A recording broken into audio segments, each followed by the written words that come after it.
IPF for prosperity. Prosperity मतलब होता है समृद्धि, ठीक है, समृद्धि होता है। IPF for prosperity was launched in Tokyo, और लिख सकते हो इन क्वाड मीटिंग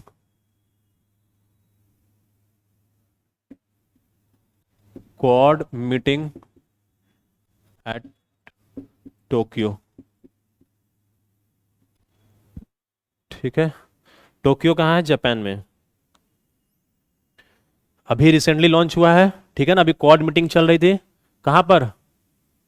जापान में ना। तो जापान में, टोक्यो जापान में है भाई।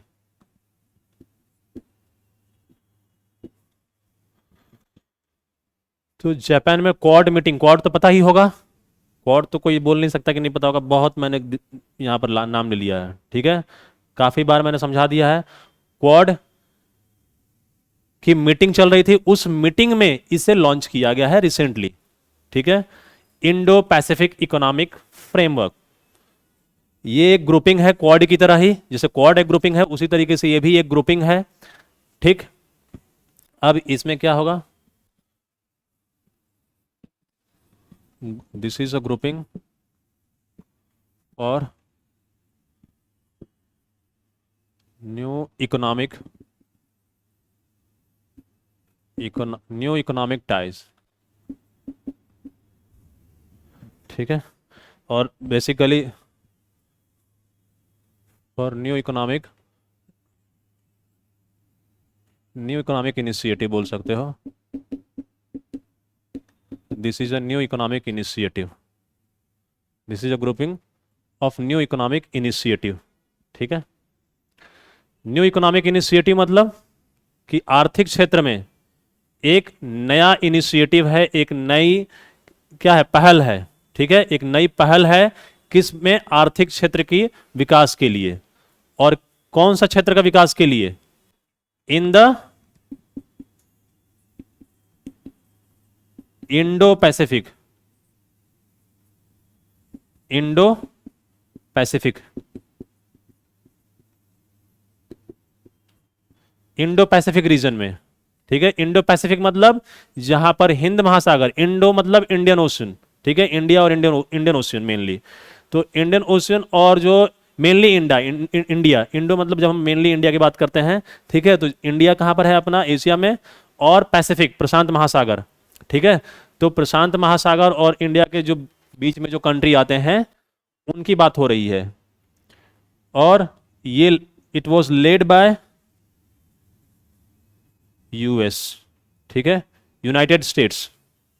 ये इसको कौन लीड किया है, कौन इसे इंट्रोड्यूस किया है, कौन इसका पहल लिया है इसके बारे में? यूएस, यूएस लीड कर रहा है, ठीक है। यूएस कह रहा है कि हम जो क्वाड कंट्रीज हैं, हमें क्या करना चाहिए? हमें एक नया इकोनॉमिक ग्रुपिंग स्टार्ट करनी चाहिए, ठीक है, ऐसा कह रहा है। क्वाड कंट्री में कितने कंट्री आते हैं?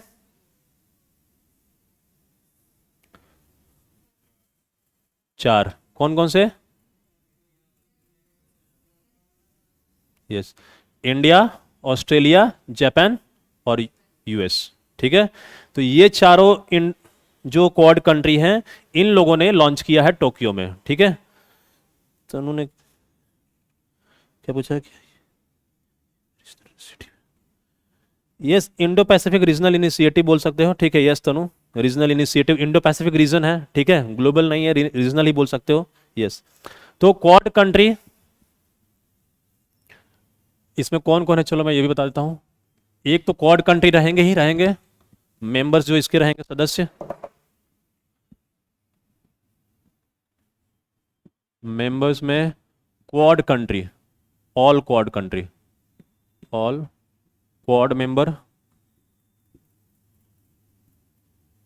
कौन कौन से हैं?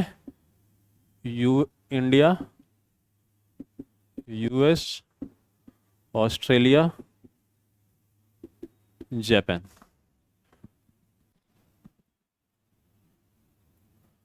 फिर उसके बाद और कौन से हैं? न्यूजीलैंड भी लिया गया है, और यस, आसियान में कितने कंट्री हैं? नहीं, टोटल कितने हैं? 10 हैं, यस। कौन कौन से? आसियान मतलब association of south east of nation, ठीक है ना?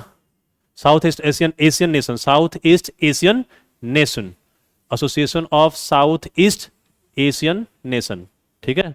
तो साउथ ईस्ट एशियन नेशन कौन से होते हैं? म्यांमार, थाईलैंड, यस, हाँ, लाओस, कंबोडिया, वियतनाम, और थाईलैंड, हाँ, हो गया। और कौन सा? नहीं, बांग्लादेश नहीं है। बांग्लादेश तो साउथ एशिया में आता है।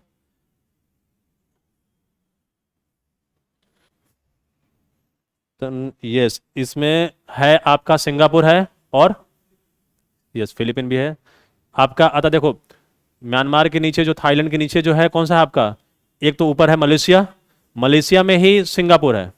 मलेशिया का एक छोटा सा हिस्सा जो है सिंगापुर है, और उसी में एक ब्रुनेई भी है। ब्रुनेई भी छोटा सा कंट्री है ना? तो मलेशिया, सिंगापुर, ब्रुनेई हो गया। उसके नीचे इंडोनेशिया है ना, इंडोनेशिया, और इधर साइड में फिलीपींस, ठीक है। ओके, ये मैप वगैरह थोड़ा सा देखोगे, मैप को देखा करो मैप को, ठीक है। जैसे भगवान को देखते हो ना, फोटो, फोटो में देखते हो भगवान को, ऑफकोर्स, ऐसे कहाँ देखोगे? तो जो उसी तरह के क्या करना है आपको, मैप को देखना है। किसको देखना है? मैप को। तो मैप आपके दिमाग में होना चाहिए, यहाँ पर दिमाग में आना चाहिए। तो जब यहाँ पर दिमाग में आएगा मैप, तो ऑटोमेटिकली आपको कुछ चीज़ अगर भूल भी रहे हो या याद करने में कंफ्यूजन हो रहा है, तो आपका क्लियर हो जाएगा, ठीक है। और वो कब होगा? जब बार बार देखोगे। तो किसी को बार बार देखते हो तभी तो याद होता है ना, ठीक है, बिना ऐसे तो कैसे याद होगा? तो 7 आसियान मेंबर्स, इसमें 3 नहीं है। 10 मैंने बताया था ना, 10 बताया, लेकिन उसमें 3 नहीं ज्वाइन किए हैं। नहीं नहीं, कंबोडिया है, यस, म्यांमार, लाओस और कंबोडिया। 7 है।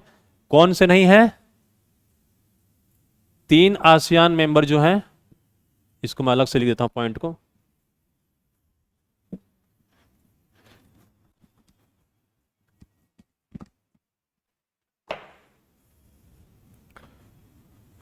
थ्री आसियान मेंबर्स,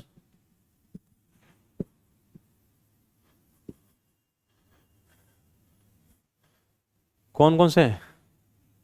म्यांमार,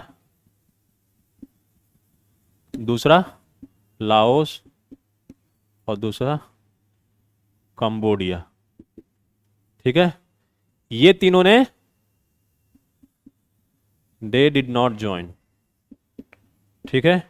इन लोगों ने ये इनिशिएटिव अभी तक ज्वाइन नहीं किया है, ठीक है ना? They have not joined.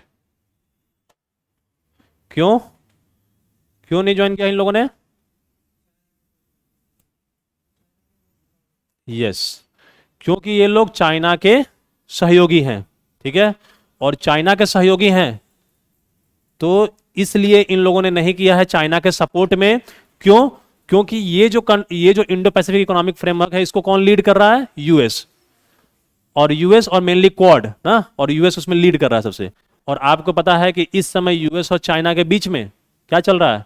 तनातनी चल रहा है ना। तो इसीलिए सुप्रीमेसी को लेकर और बहुत सारे अदर इश्यूज को लेकर, तो इसलिए जो चाइना कैंप के दो लोग हैं, मेनली जो 3 कंट्री, इसमें से आसियान में 3 कंट्री जो आते हैं, इन लोगों ने चाइना के सपोर्ट में, सॉलिडारिटी में, इन लोगों ने ज्वाइन नहीं किया है, ठीक है।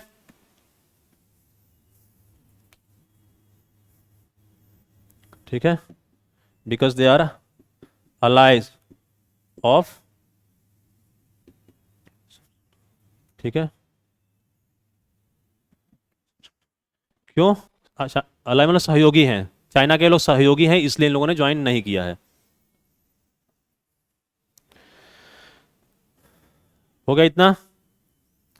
अब ये बेसिकली आईपीईएफ है क्या?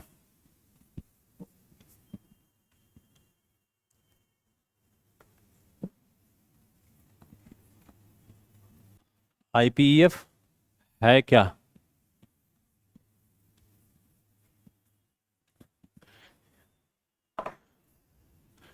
ये यूएस ने क्लैरिफाई किया हुआ है, US clarified,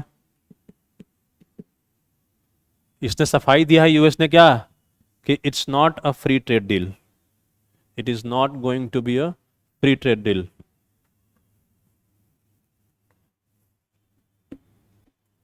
free trade deal, ठीक है। ये मैंने इसलिए इसको हाईलाइट कर दिया क्योंकि ये कंफ्यूजन हो सकता है और एग्जाम में ऐसे ही कंफ्यूज करते हैं आपको, ठीक है। आप सोचोगे इकोनॉमिक फ्रेमवर्क है, इकोनॉमिक सहयोग के लिए है, तो फ्री ट्रेड हो, free trade agreement, free trade agreement आपको समझाया था मैंने ना। फ्री ट्रेड एग्रीमेंट वो होता है जहां पर आपका क्या होता है, टैक्सेस या तो हट जाते हैं या तो बहुत ही कम हो जाते हैं। दो कंट्री के बीच में जो इंपोर्ट और एक्सपोर्ट को लेकर जो टैक्सेस होते हैं, कर होते हैं, वो टैक्सेस क्या हो जाते हैं, या तो हट जाते हैं या तो बहुत ही कम हो जाते हैं। तो यूएस ने क्लैरिफाई किया है कि this is not a free trade deal, ठीक है। ये इकोनॉमिक कोऑपरेशन के लिए ग्रुपिंग है और ये मेन 4 पिलर पे रहेगा। जो 4 पिलर है मैं आपको बता देता हूं।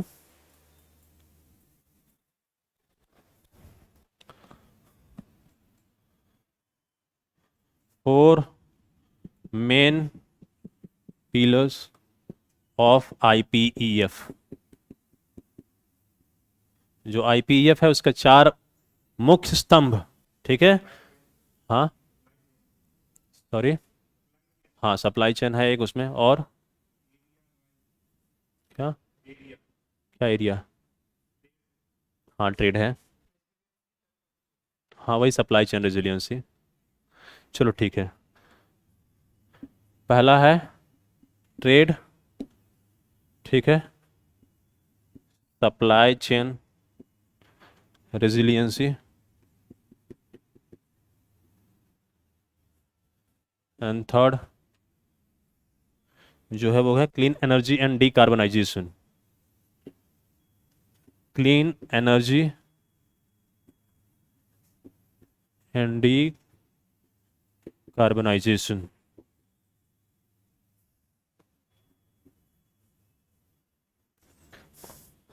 Taxes and anti corruption measures.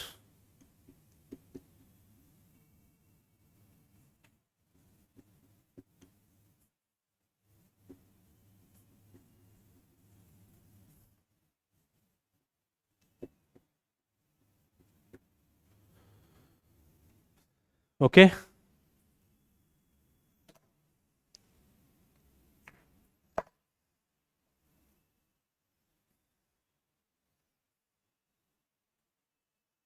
IPEF,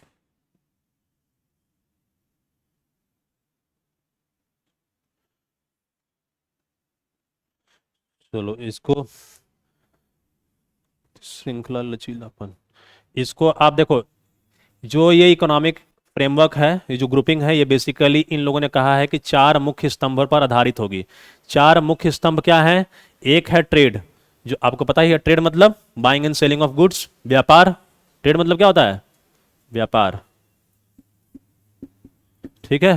तो एक तो ये कहा है कि ये जो जो मेंबर कंट्रीज हैं, इनके बीच में क्या होना चाहिए, व्यापार बढ़ना चाहिए, ठीक है, सही बात है।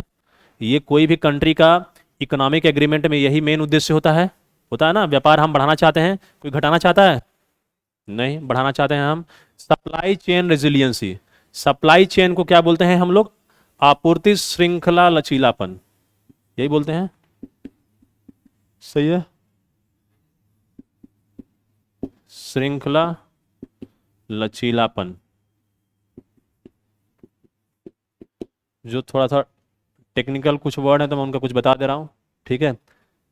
और ये क्या है, स्वच्छ ऊर्जा, इसको मैं ब्लैक पेन से लिख देता हूं, क्लीन एनर्जी, स्वच्छ ऊर्जा, और इसको तो डीकार्बनाइजेशन ही बोलते हैं इसको,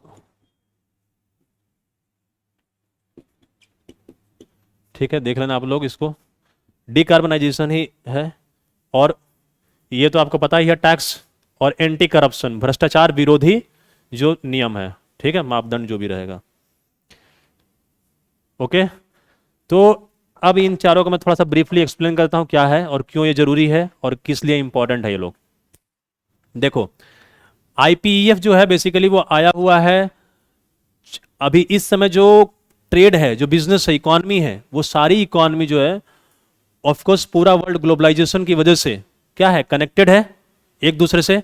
कनेक्टेड होने की वजह से सारी कंट्रीज एक दूसरे के ऊपर डिपेंडेंट है, और एक दूसरे के ऊपर डिपेंडेंट होने की वजह से वो कैसे डिपेंडेंट होते हैं, सप्लाई चेन के माध्यम से।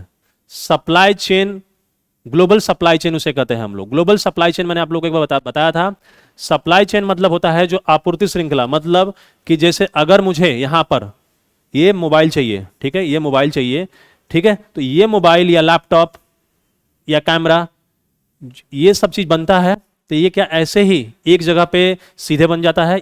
इसमें बहुत सारे इक्विपमेंट होता है ना, इसमें मदरबोर्ड होता है, ठीक है, इसमें बैटरी होती है, इसमें अलग अलग पार्ट्स होते हैं, इसमें अलग अलग मेटल्स होते हैं, ठीक है, और इसमें टेक्नोलॉजी भी होती है। तो ये सारी चीजें एक कंट्री के पास जनरली नहीं होता है, और ये बनाने के लिए लैंड चाहिए, फैक्ट्री चाहिए, लेबर चाहिए, ठीक है। ये सब मतलब कोई भी प्रोडक्ट को बनाने के लिए मेनली क्या चाहिए होता है, मटेरियल, लेबर, ठीक है, और बाकी अदर कॉस्ट जो भी चाहिए होता है, इलेक्ट्रिसिटी वगैरह, ये सब अदर चीजें, ट्रांसपोर्टेशन, लॉजिस्टिक, ये सब चीज चाहिए। अब होता क्या है कि एक कोई पर्टिकुलर कंट्री के पास सारे कंपोनेंट, सारे मटेरियल होते नहीं हैं, ठीक है। अब जैसे हमारे पास सेमीकंडक्टर, हमें कार जो या इलेक्ट्रॉनिक्स गुड्स ये सब जो बनाने होते हैं, तो उसमें एक सेमीकंडक्टर लगता है, छोटे छोटे छोटे छोटे चिप आप देखे होंगे अंदर। तो वो जो सेमीकंडक्टर होता है वो इंडिया के पास वो अवेलेबल नहीं है, हमारे पास मैन्युफैक्चरिंग उसकी नहीं होती है प्रॉपर, ठीक है, इनफ क्वांटिटी में, बहुत थोड़ी बहुत है, नहीं होती, तो वो हमें फॉरेन से क्या करना पड़ता है, इंपोर्ट करना पड़ता है। अब हमें अगर मान लो कि कोई मोबाइल या ये सब बनाना है, और अगर मान लो कि जहां से हम जो सेमीकंडक्टर है वो इंपोर्ट कर रहे हैं, वो सेमीकंडक्टर ना दे, तो क्या करोगे, हम डब्बा बना के बेचेंगे, क्योंकि जब सेमीकंडक्टर ही नहीं है तो कहां से चलेगा, है कि नहीं। तो इसका मतलब मोबाइल को बनाने के लिए हम डिपेंडेंट हैं किसी और कंट्री के ऊपर। वो छोटा सा एक बस पार्ट देगा, और उसका रोल क्या है वो कंट्री का, एक छोटा सा बस पार्ट, लेकिन वही एक पार्ट के बिना मेरा मोबाइल या मेरा लैपटॉप नहीं बनेगा, या मेरा कार भी नहीं बनेगा, ठीक है। तो इसी तरीके से अलग अलग पार्ट्स में, इसे अलग अलग पार्ट्स होते हैं, वो अलग अलग पार्ट्स के लिए हम अलग अलग कंट्रीज के ऊपर डिपेंडेंट होते हैं। तो इसी को बोलते हैं सप्लाई चेन। मतलब एक प्रोडक्ट को बनाने के लिए जो अलग अलग पार्ट्स चाहिए वो अलग अलग कंट्री से, अलग अलग कंट्री से, यहां इंडिया है तो इंडिया क्या करता है, इंडिया यहां पर कोई पार्ट्स चाइना से ले रहा है, कोई पार्ट्स ताइवान से ले रहा है, कोई चीज मान लो टेक्नोलॉजी जो है, टेक्नोलॉजी यूएस से ले रहा है, ठीक है। इंडिया के पास लेबर है, लैंड है, पैसा जो है इन्वेस्टमेंट हो सकता है कहीं बाहर से आया हो वो भी, ठीक है। तो इस तरीके से अलग अलग चीज जो आ रही है, कंपोनेंट्स वगैरह, तो ये सब अलग अलग जो कंपोनेंट आ रहे हैं इसी को सप्लाई चेन बोलते हैं, ठीक है। और एक ग्लोबल सप्लाई चेन, क्योंकि पूरे विश्व भर में फैला हुआ है सप्लाई चेन, एक जगह पे नहीं है, समझ रहे हो बात को। तो इसका मतलब हम एक प्रोडक्ट को बनाने के लिए डिपेंडेंट हैं अलग अलग कंट्रीज के ऊपर। और आज के टाइम में जनरली बहुत सारी कंट्रीज जो हैं वो चाइना के ऊपर काफी ज्यादा डिपेंडेंट हो गई हैं, क्योंकि चाइना के पास क्या है, मैन्युफैक्चरिंग हब हो गया है एक तरह से, ठीक है। तो इसलिए मैन्युफैक्चरिंग हब होने की वजह से, और उसने क्या किया है, उसने काफी सारा रॉ मटेरियल वगैरह ये सब चीज वो क्या करता है, प्रोड्यूस मैन्युफैक्चर करता है। तो इस वजह से अगर जब उसके ऊपर हम पूरी तरीके से डिपेंडेंट हो गए हैं, तो वो क्या करेगा, अब वो डोमिनेट करना चाहता है, डोमिनेट करना चाहता है, तो इसको एक तरह से ब्लैकमेल, एक तरह से टूल्स की तरह, ब्लैकमेलिंग टूल्स की तरह यूज कर सकता है वो। जैसे कि रसिया नेचुरल गैस और अपने ऑयल को यूज कर रहा है अभी इस समय ब्लैकमेल करने के लिए, यूरोप को कर रहा है ना। तो उसी तरीके से इसीलिए यूएस क्या है, यूएस ये जानता है कि ये चाइना कर सकता है, ठीक है, क्योंकि यूएस को पीछे करने के लिए, तो इसलिए यूएस अब लीड ले रहा है और चाह रहा है कि हम एक अलग सप्लाई चेन बनाएं, जो कि चाइना या बाकी इस तरीके की जो कुछ कंट्रीज हैं जो चाइना के सहयोगी, चाइना, रसिया, जो उन लोगों के ऊपर डिपेंडेंट ना हो सप्लाई चेन। तो जो हम ऐसा सप्लाई चेन, इसी को बोलते हैं सप्लाई चेन रेजिलियंसी, कि लचीलापन बने कि अगर इन लोग अगर धमकी दे या ब्लैकमेल करे तो ऐसा लचीलापन बने कि हम तुरंत दूसरे जगह से सोर्स कर लें। समझ रहे, इसी की बात हो रही है सप्लाई चेन रेजिलियंसी की, कि सप्लाई चेन रेजिलियंट होना चाहिए, कि जैसे ही एक अगर कहीं से डिसरप्ट हो, प्रॉब्लम हो, तो दूसरा हम तुरंत हमारे पास ऑप्शंस हो, या दूसरा सप्लाई चेन हमारे पास बना हो। समझ रहे बात को। तो इसलिए आज के टाइम में सप्लाई चेन के ऊपर हमेशा काफी ज्यादा डिस्कशन होता है और होता रहेगा, ये भी चीज जान लो। इसलिए सप्लाई चेन को अच्छे से समझ लेना आप लोग। और आपके आंसर में सप्लाई चेन, अगर इस टाइप की इकोनॉमिक वगैरह एक्टिविटीज आ रही हैं तो इसमें सप्लाई चेन का जो है कंपोनेंट आपको झलकना चाहिए आंसर में, ठीक है, कुछ टर्म्स ऐसे होते हैं जो आपके आंसर में होना ही चाहिए, ठीक है, उसके बिना आप जैसे क्लाइमेट चेंज की बात करो तो उसमें ग्लोबल वार्मिंग, डीकार्बनाइजेशन, कार्बन या ये सब चीजें, या ग्रीन एनर्जी, ये सब की बात नहीं करोगे तो क्या बात करोगे उसमें, ठीक है। उसी तरीके से इकोनॉमिक इनिशिएटिव या इस तरीके से कुछ ट्रेड वगैरह की बात आ रही है तो उसमें आपके सप्लाई चेन वगैरह ये सब टर्म्स आपके आंसर में होने चाहिए, ठीक है। और ये तब लिख पाओगे जब आपको कंसेप्ट पता हो, और ये रट्टा मारने की जरूरत नहीं है, आप समझ लोगे तो अपने आप समझ सकते हो कि थोड़ा सा आंसर बना के लिख सकते हो कि सप्लाई चेन क्या है, इसको याद करने की जरूरत थोड़े है सप्लाई चेन, ठीक है। Clean energy and decarbonisation, clean energy आपको पता ही है, एनर्जी मतलब इलेक्ट्रिसिटी, ठीक है, या जिससे भी हमें एनर्जी मिलती है बेसिकली, ठीक है, एनर्जी इलेक्ट्रिसिटी जो एक वन ऑफ द फॉर्म है, तो जिससे भी हमें एनर्जी मिलती है, ऊर्जा मिलती है, जैसे कि इलेक्ट्रिसिटी वगैरह, पेट्रोल डीजल, तो ये हमें क्या होना चाहिए, क्लीन होना चाहिए। मतलब पेट्रोल डीजल ये सब क्या है, क्लीन नहीं है, इनसे क्या मिलता है, CO2 वगैरह बनता है, प्रदूषण होता है, तो इसलिए ये लोग क्लीन नहीं है। तो हम ग्रीन एनर्जी की बात कर रहे हैं ये सब, तो इसलिए ये लोग चाह रहे हैं कि हम टेक्नोलॉजी और आपस में सहयोग करके क्लीन एनर्जी को प्रमोट करें। डीकार्बनाइजेशन, डीकार्बनाइजेशन मतलब कार्बन को हटाना, कंट्रोल करना, उसको कम करना। डीकार्बनाइजेशन मतलब कार्बन एमिशन को कंट्रोल करना, ठीक है, या कम करना। Taxes and anti corruption measures, मतलब कि टैक्सेस, कर, जो क्या होता है कि जो बहुत सारी कंट्रीज होती हैं वो लोग आपस में एक अलग अलग जगह बिजनेस होता है तो ये लोग टैक्स हेवन के रूप में ये लोग यूज करते हैं, ठीक है, ब्लैक मनी को दूसरे कंट्री में रखने के लिए, समझ रहे हो। तो ये लोग क्या कह रहे हैं कि आपस में हम लोग सहयोग करें ताकि इस तरीके से एक जगह की कंपनी दूसरे जगह जाके अपना ब्लैक मतलब कि टैक्स चोरी ना करे। टैक्स चोरी करने के लिए क्या कहते हैं, बहुत सारी कंपनियां अपने ऑफिस को रजिस्टर करती हैं कहीं और, ठीक है, वो दिखाते हैं कि हमारा प्रॉफिट तो यहां पे हो ही नहीं रहा है, वो लीगल लूप होल्स, मैंने बताया था ना, वो लीगल लूप होल्स, हाँ, वो CA के हेल्प से किया जाता है जनरली, तो वो लीगल लूप होल्स को यूज करते हुए वो ये लोग काम करते हैं, तो उसमें टैक्स की चोरी होती है। तो ये लोग जब आपस में लॉ को, कानून को, टैक्स के लॉ को इस तरीके से बनाएंगे कि टैक्स के लूप होल्स को ये लोग यूज ना कर पाए कंपनी, ताकि सरकारी खजाने को नुकसान ना हो। और एंटी करप्शन, ऑफकोर्स टैक्स की चोरी करेंगे तो एंटी मतलब करप्शन भी बढ़ेगा, तो ताकि इस तरीके से करप्शन ना हो, भ्रष्टाचार ना बढ़े, तो इन सब मुद्दों को मिलाकर ये एक इकोनॉमिक फ्रेमवर्क इनिशिएटिव बनाने वाले हैं, या बनाने की तरफ बढ़ रहे हैं। अभी तक ये पूरी तरीके से चालू नहीं हुआ है, ये सिर्फ इसकी बातचीत शुरू हुई है, इसलिए मैंने लिखा था इनिशिएटिव, इनिशिएटिव मतलब पहल, ठीक है।